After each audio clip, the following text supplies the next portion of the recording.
आओ प्यारे बच्चों, आज हम क्लास 9 की वर्कशीट नंबर 60 को करें बच्चों, जो कि 25 नवंबर 2020 के लिए है। हम हमारा चैप्टर परमाणु की संरचना में आज जिस टॉपिक को कवर करेंगे बच्चों, वो है रदरफोर्ड का परमाणु मॉडल। कि यह परमाणु मॉडल क्या है, इसकी क्या विशेषताएं हैं और इस परमाणु मॉडल की सीमाएं क्या हैं। तो आओ हम हमारी वर्कशीट को पढ़ते हैं। तो दिया हुआ है, हम जानते हैं कि प्रोटॉन की खोज ई गोल्डस्टीन और इलेक्ट्रॉन की जे टॉमसन ने की थी। तो आपको याद रखना है बच्चों कि प्रोटॉन की खोज किसने की थी, ई गोल्डस्टीन ने की थी। और इलेक्ट्रॉन की खोज के बारे में आप जानते ही हैं, पिछली वर्कशीट में आपने जाना था कि इलेक्ट्रॉन की खोज की थी जे टॉमसन ने। अब उसके बाद दिया हुआ है बच्चों कि अर्नेस्ट रदरफोर्ड परमाणु में इलेक्ट्रॉनों की व्यवस्था या स्थिति को जानना चाहते थे, इसलिए उन्होंने एक प्रयोग किया जिसमें उन्होंने अल्फा कणों को एक पतली सोने की परत पर टकराया।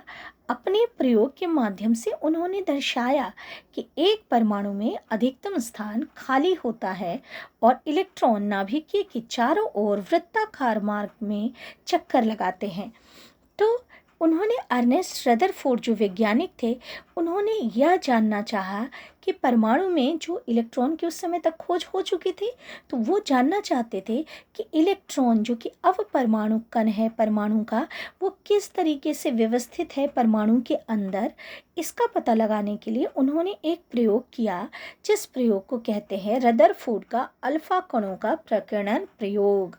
इस प्रयोग के माध्यम से, इस प्रयोग में उन्होंने क्या किया, सोने की बहुत बहुत पतली एक परत ली और उस परत पर उन्होंने क्या किया, अल्फ़ा पार्टिकल की बम्बार्डमेंट करवाई, यानी अल्फ़ा पार्टिकल को उसके ऊपर डाला तो टकराया।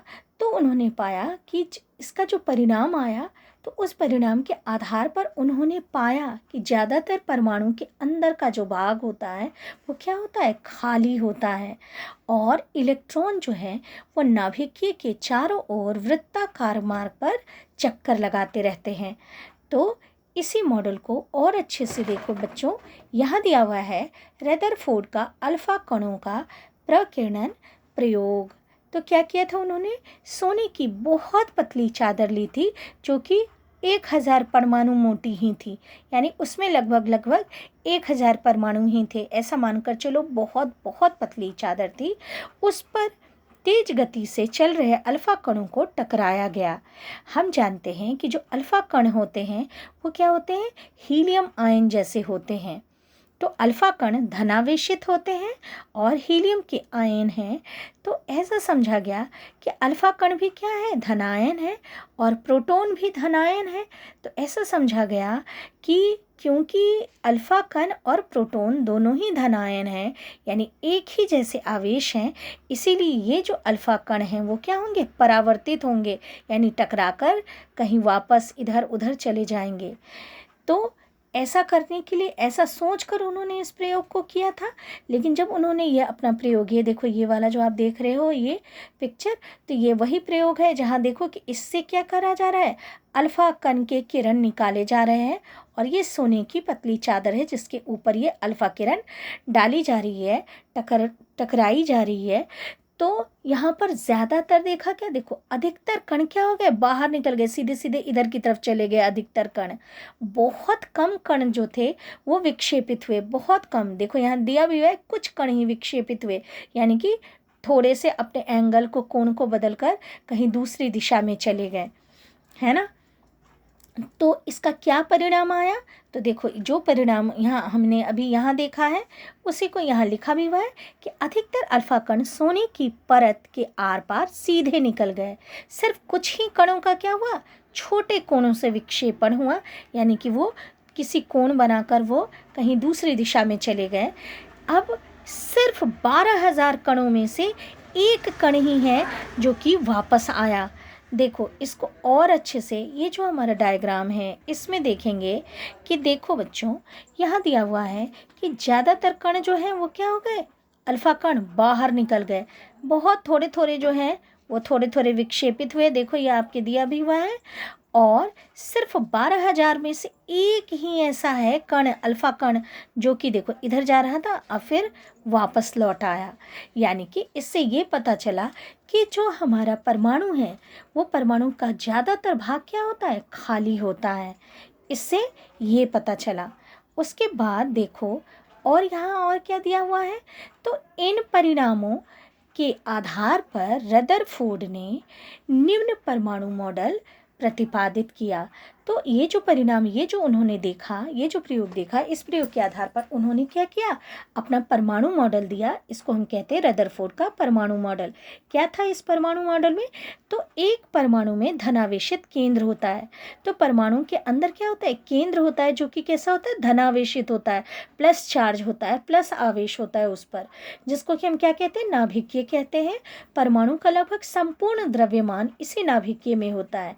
यानी परमाणु का संपूर्ण द्रव्यमान कहाँ होता है, नाभिकीय में स्थित होता है, क्योंकि उसमें प्रोटॉन होते हैं, बाद में न्यूट्रॉन का भी पता चला था। तो नाभिकीय में क्या होते हैं, प्रोटॉन और न्यूट्रॉन होते हैं। और इलेक्ट्रॉन कहाँ होते हैं, इलेक्ट्रॉन नाभिकीय के चारों ओर वृत्ताकार पथ पर गति करते रहते हैं। अब नाभिकीय का आकार क्या होता है, परमाणु की तुलना में बहुत ही छोटा होता है। दिया भी वह यहाँ पर क्या, नाभिकीय की त्रिज्या परमाणु की त्रिज्या से 10⁵ गुना छोटी होती है, यानी 10⁵ गुना क्या होती है, छोटी होती है। लेकिन इस मॉडल की भी कुछ खामियां थी। ये मॉडल भी बहुत दिन नहीं चला। तो इस मॉडल में क्या खामियां थी वो देखो यहाँ दिया हुआ है कि वर्तुल मार्ग पर चक्रण करते इलेक्ट्रॉन का अस्थायी हो पाना संभव नहीं है। अब यहाँ पर ये कह रहा है कि ये हमारा क्या है, परमाणु है, ये इसका नाभिकीय है। इलेक्ट्रॉन जो है वो ऐसे ही क्या कह रहा था कि वृत्ताकार पथ पे इलेक्ट्रॉन चक्कर लगाती रहती है। तो जब वृत्ताकार पर इलेक्ट्रॉन चक्कर लगाती रहती है तो वो स्थायी हो जाए ऐसा संभव नहीं है, क्योंकि इलेक्ट्रॉन के ऊपर भी क्या होता है, आवेश होता है। कौन सा, माइनस।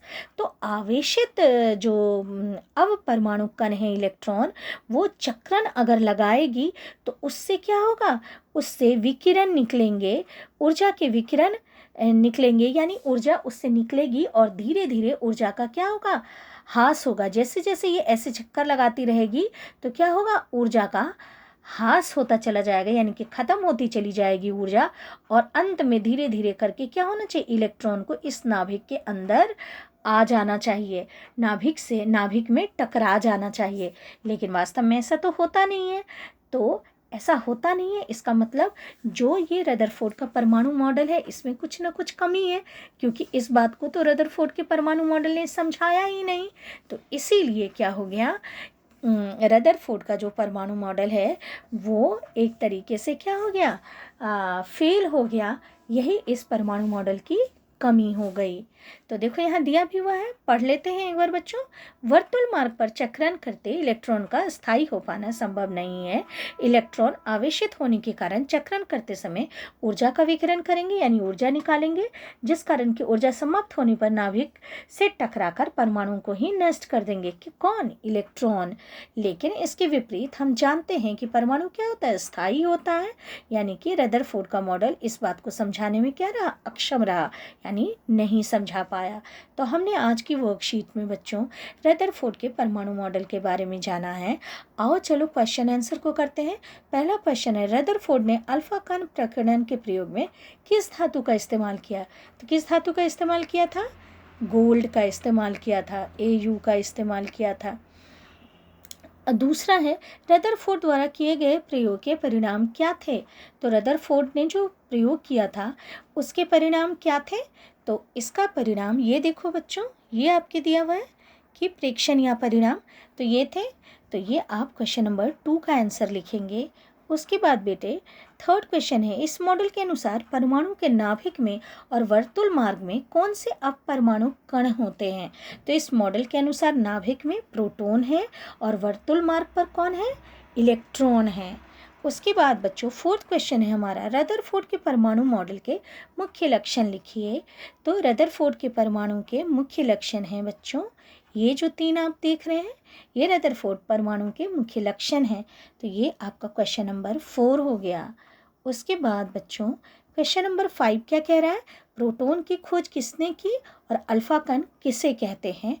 तो प्रोटॉन की खोज किसने की थी? अभी बताया था आपको, प्रोटॉन की खोज ई गोल्डस्टीन ने की थी। और अल्फा कण क्या है? तो अल्फा कण धनावेशित हीलियम के आयन हैं। तो ये क्वेश्चन नंबर 5 हो गया।